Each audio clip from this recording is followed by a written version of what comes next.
She texted, "Oh, my male bestie will crash on your side of the bed." I replied, "Right."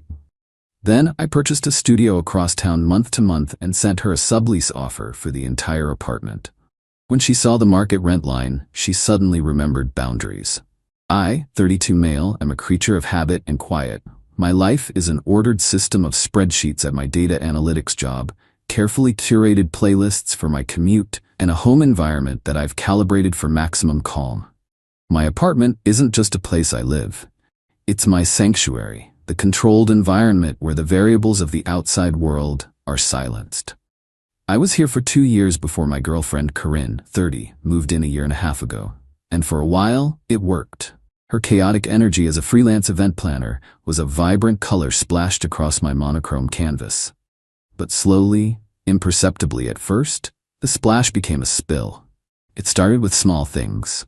Her friends staying over without a heads up, leaving a trail of glitter and wine glasses. Her habit of borrowing my noise-canceling headphones for her calls and returning them with the battery dead right when I needed them to focus. Each instance was a tiny erosion of a boundary I never thought I'd have to explicitly state. I'd bring it up gently, and she'd laugh it off, calling me her adorably grumpy old man, before kissing me, effectively ending the conversation without resolution. The frog in the slowly boiling water. That was me. Her male best friend Julian was the embodiment of this boundary dissolution. He was a perpetually between-gigs musician who viewed our apartment as his personal crash pad, kitchen, and lounge. His presence meant my preferred quiet evening of reading was replaced by him strumming his guitar off-key on my couch, helping himself to the craft beer I'd been saving for the weekend. I tolerated him for Corinne's sake, but my tolerance was a finite resource, and the data showed it was trending towards zero. The final, fatal crack in the foundation of my patience came via text message on a Wednesday afternoon. I was deep in a complex data model, finally achieving that flow state where the world fades away. My phone buzzed. "Corinne, hey babe, Julian's gig got canceled last minute and his flight back home isn't for another few days. He's gonna crash with us. Is it cool if he takes your side of the bed? I just know you hate being woken up and he moves around a lot, so it's easier if I'm on the outside. He'll be there when you get home." So I read it once, then twice, my side of the bed. Not the couch, which he had used dozens of times. Not an air mattress. My side of the bed. The space where I slept, recharged, and existed in my most vulnerable state. It was presented not as a question, but as a logistical notification. A decision had been made about my personal space, without my input, and the solution involved me being erased from my own bed. The casual, smiley face and so felt like twists of the knife, a cheerful garnish on a dish of profound disrespect. A strange calm washed over me. It wasn't anger, not yet. It was the cold, hard click of a switch flipping in my brain. The emotional noise vanished, replaced by pure, crystalline logic. The data was in, the model was complete, and the conclusion was irrefutable. This wasn't a partnership anymore. I was a resource. My home was a hotel. My bed was a spare cot. I looked at her text for a full minute. Then I typed my reply. "Me right?" I put my phone on silent, face down on my desk. I pulled up a new browser tab. I didn't search for couples counseling or articles on setting boundaries. I searched for month-to-month furnished studio apartments. My criteria were simple: immediate availability, no long-term commitment, and far enough away that it felt like a clean break. By the time I left work, I had digitally signed a lease on a small, clean studio in a modern building across town. It was an overpayment, a ridiculous expense on my budget, but the month-to-month terms were perfect. It was a triage center, an escape pod. I went home, but not to my home. I went to the new studio. The key was in a lockbox as promised. I walked in. It smelled of fresh paint and disinfectant. It was sterile, empty, and blessedly, beautifully mine. I spent the next 2 hours in a state of clinical focus. I drove to my apartment. Corinne's car was there, and so was Julian's beat-up hatchback. Perfect. They were settled in. I used my key, slipped inside as quietly as possible, and went straight to my home office. I packed my work laptop, my backup hard drives, my passport, and a few other essential documents into my briefcase. I grabbed a duffel bag from the closet and filled it with a week's worth of clothes, toiletries, and the charging cables for all my devices. I took one last look around.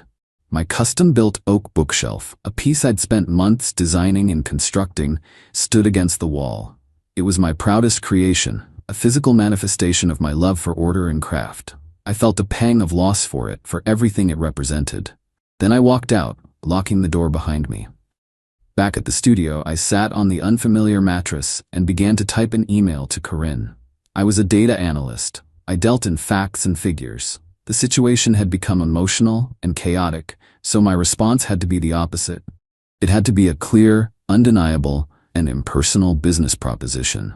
Subject: offer to sublease our apartment address. Corinne, per your text today, it's clear our housing needs have diverged. I have secured alternative, temporary accommodation for myself effective immediately. This email serves as a formal offer for you to sublease the entire apartment at address for the remainder of my lease term. As you know, the lease is solely in my name. The terms are as follows: 1 monthly rent, $2,850. This is the current fair market rate for a similar unit in our building, which is the standard for a sublease agreement.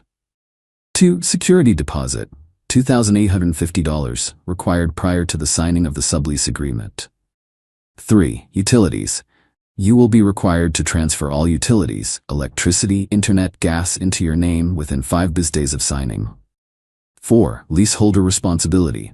As the primary leaseholder, I will continue to remit payment to the property management, funded by your payment to me. You will be responsible for adhering to all building rules and regulations. Please let me know if you accept these terms by Friday at 5 p.m. If you accept, I will have a formal sublease agreement drafted for your signature. If you decline, I will require you and any guests to vacate the premises within 15 days so I can make other arrangements for the property. I believe this provides you with a clear path forward. Leo. I hit send. My hands were perfectly steady. I turned my phone off and went to sleep in a strange bed in a strange room, and for the first time in months, I wasn't worried about being woken up. Update 1. The silence lasted for 17 hours. It was a blissful, uninterrupted stretch of quiet that I hadn't realized I was so desperately craving. I woke up in the studio, made a cup of instant coffee, and worked remotely. It wasn't until around lunchtime the next day that I decided to turn my phone back on. It was like setting off a digital car alarm.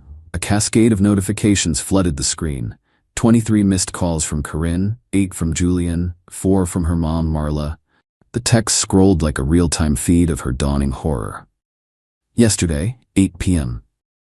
Where are you? Julian and I ordered pizza. Okay, not funny. I saw your email. Is this some kind of joke? A really, really bad one? $2,850. Are you insane? The rent is $2,100. You're trying to profit off me. Today, tenant. Pick up your phone, you coward. You can't just kick me out. I have rights. Julian looked it up. My mom is calling you. You better answer. She knows a lawyer. The sheer velocity of the entitlement was breathtaking. The immediate leap to her rights as a guest in my home. The accusation of me profiting off her, as if I owed her a subsidized lifestyle. The deployment of her mother as a threat. My phone started ringing again. It was Corinne. I took a deep breath and answered, putting it on speaker. Finally, she shrieked. There was no hello, just pure, incandescent rage. What is wrong with you? You sent me a landlord email? What is this, Leo? It's exactly what it says it is, Corinne, I said, my voice even. It's a formal offer. An offer? It's an eviction notice, and you're trying to scam me on the rent. We pay $2,100. Correct, I pay $2,100. That's the preferential rate I received for signing a 2-year lease and having an excellent rental history. The market rate for a new 1-year lease or a sublet is $2,850. I checked. It's not personal, it's just the market. I could almost hear the gears grinding in her head as she struggled to process this.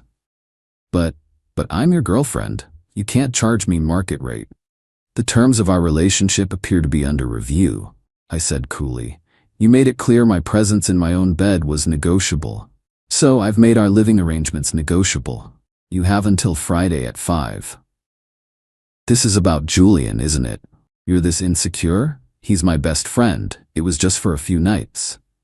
It was about being notified that I no longer had a claim to my own side of the bed. It was the final data point in a very long trendline, Corinne. The decision is made. There was a muffled sound and then Julian's voice came on the line. Bro, for real? This is messed up. Corinne is in tears. You're gonna make her homeless over a misunderstanding? Hello, Julian, I said, my voice dropping a notch.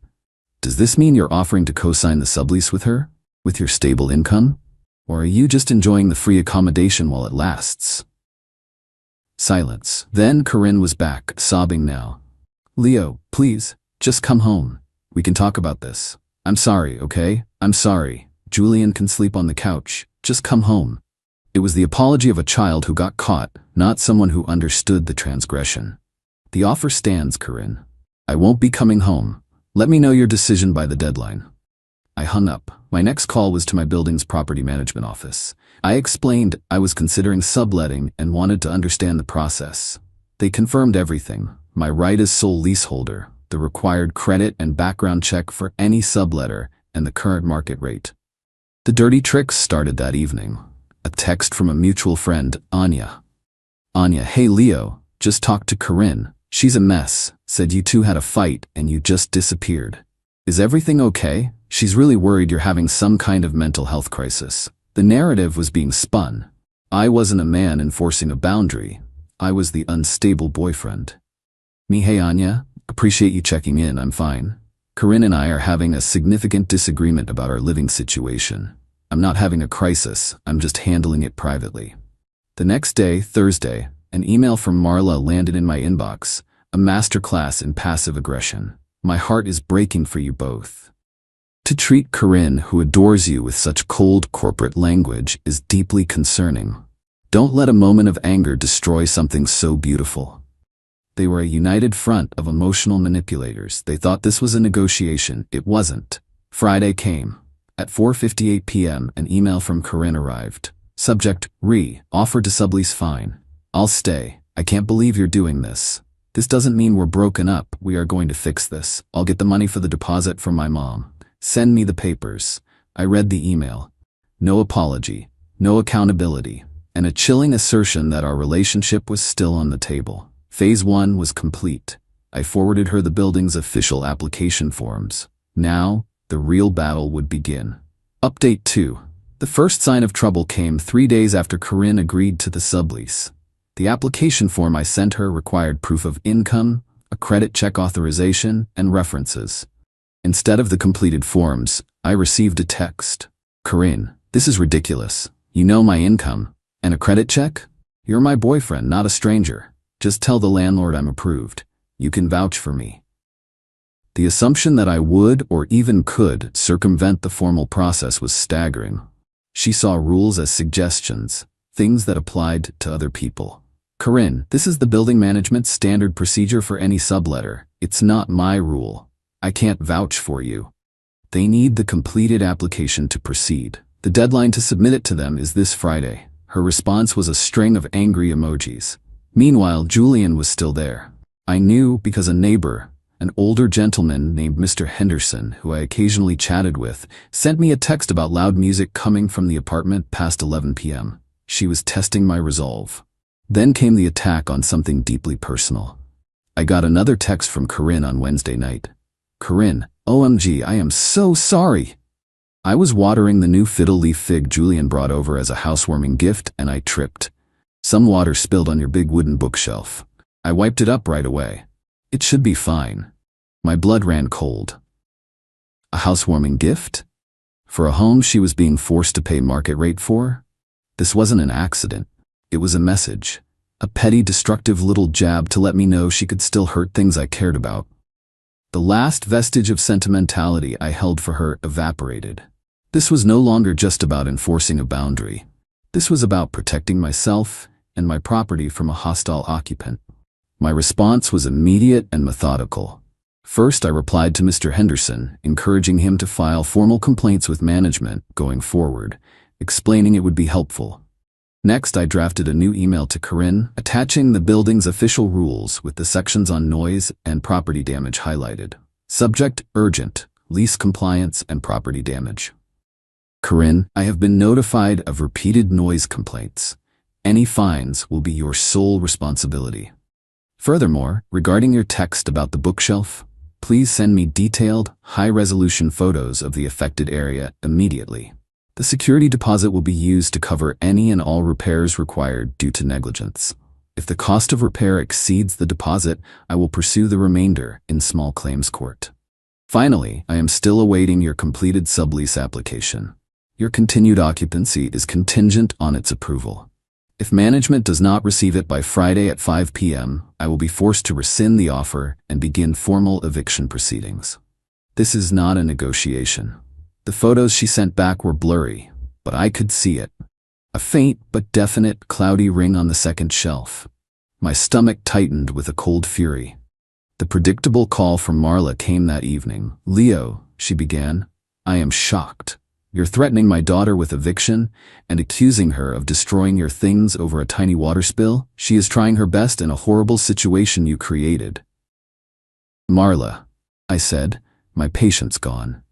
"Your daughter is an unauthorized occupant in my apartment who is violating noise ordinances and has damaged my property.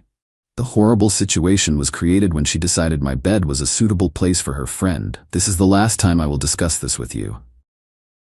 I hung up. Friday arrived. At 5:30 p.m. I received an email from the property manager. Corinne's application was incomplete. The proof of income and credit check sections were blank. It was a game of chicken. She was trying to create a bureaucratic limbo, occupying the space without ever meeting the requirements. She thought she was being clever. I drafted a notice to cure or quit using a state-approved legal template. It stated, in no uncertain terms, that she had 3 business days to cure the deficiencies in her application or quit the premises. Failure would result in me filing for a formal eviction. I attached the screenshot of the property manager's email as Exhibit A. I sent it to her email and, for good measure, printed a copy, drove to the apartment, and taped it securely to the front door. As I stood in the hallway of my own building, taping an eviction notice to my own door, I didn't feel sad. I felt a grim sense of purpose. Final update. It has been 3 months since I taped that notice to my door. The silence in my apartment right now is absolute, broken only by the hum of the refrigerator. It's my silence, in my space.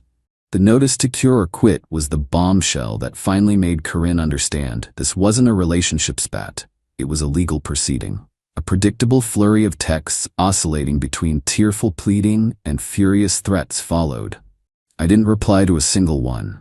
I screenshotted everything and saved it to a dedicated folder. She missed the 3-day deadline. On the 4th day, I paid the filing fee and officially filed for a formal eviction in housing court. She probably imagined a dramatic courtroom scene. What she got was a summons to a dry, procedural hearing in a drab municipal building. At the hearing, she and Marla showed up dressed for a funeral. Corinne tried to tell the mediator a sob story about our loving relationship and how I had a sudden breakdown. Then it was my turn. I didn't speak about my feelings. I simply presented the data. The lease agreement, solely in my name. The text message from her, notifying me she was giving my bed to her friend. My formal, written offer to sublease the apartment. Her written acceptance of the offer. The email from property management showing her incomplete application. A copy of the notice to cure or quit, and proof of delivery. The noise complaint email from Mr. Henderson and the photos of the damaged bookshelf. The tired-looking mediator looked at Corinne.